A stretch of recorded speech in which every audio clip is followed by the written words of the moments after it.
qu'à chaque fois j'oublie de le dire ou sinon je le dis à la fin de la vidéo. Alors là, vous pouvez en profiter pour rester focus vers un objectif bien défini. Ceci étant dit, je vais vous parler de la puissance de la flemme parce que c'est nous qui lui donnons cette puissance et je vais vous illustrer mes propos.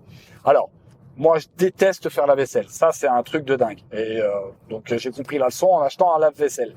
Mais avant, comment ça se passait? Je me retrouvais toujours avec une montagne de vaisselle qui a séché, tout ça, etc.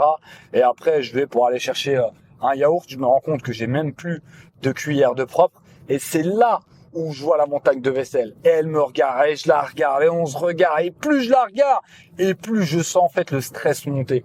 Et je me dis, merde, putain, la vaisselle, tout a séché, tu vas galérer pour la faire, ça va prendre énormément de temps, et t'as pas que ça à faire en plus. Et en plus, tu détestes faire la vaisselle. Et à chaque fois que je me dis ça, pour fuir, je trouve une distraction, pour baisser mon niveau de stress.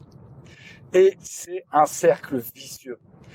Et quand je me force à faire la tâche que je ne veux pas faire, ce qui se passe, c'est que je le fais dans la douleur.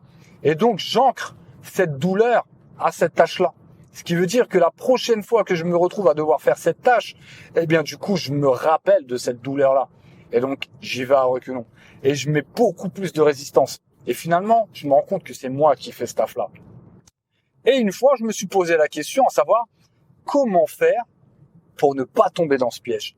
Eh bien, déjà, la règle des 1 seconde.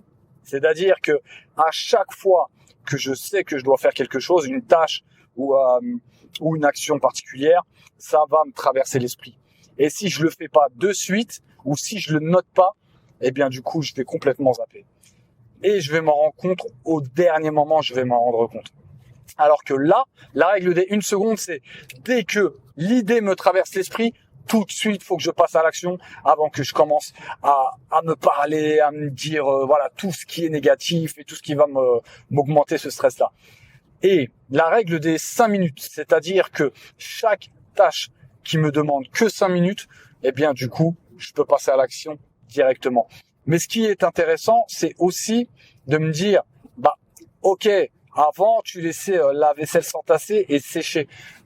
Qu'est-ce qui t'empêche de faire la vaisselle au fil de l'eau et de la mettre dans de l'eau pour que ça soit beaucoup plus simple pour toi de passer à l'action.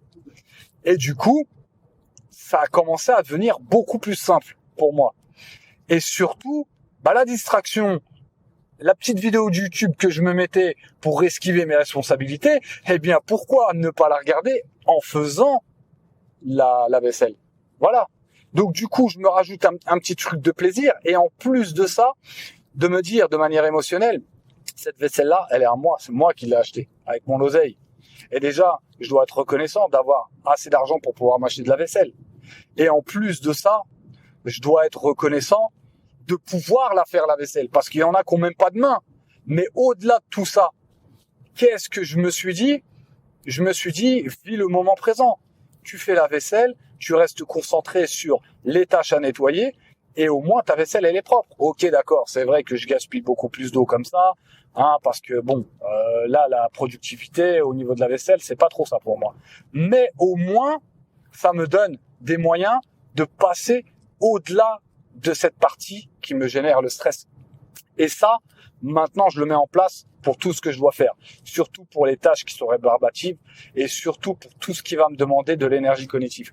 Tout de suite, je me dis hop, je passe à l'action, je fais ce que je dois faire et je le fais maintenant. Et franchement, je sais pas pour vous, mais à chaque fois que je fais ce genre de choses, eh bien, quand j'ai terminé cette tâche, je me dis, finalement, c'était pas si dur que ça ou ça m'a pas demandé tant que ça. Et puis, ça s'est bien passé.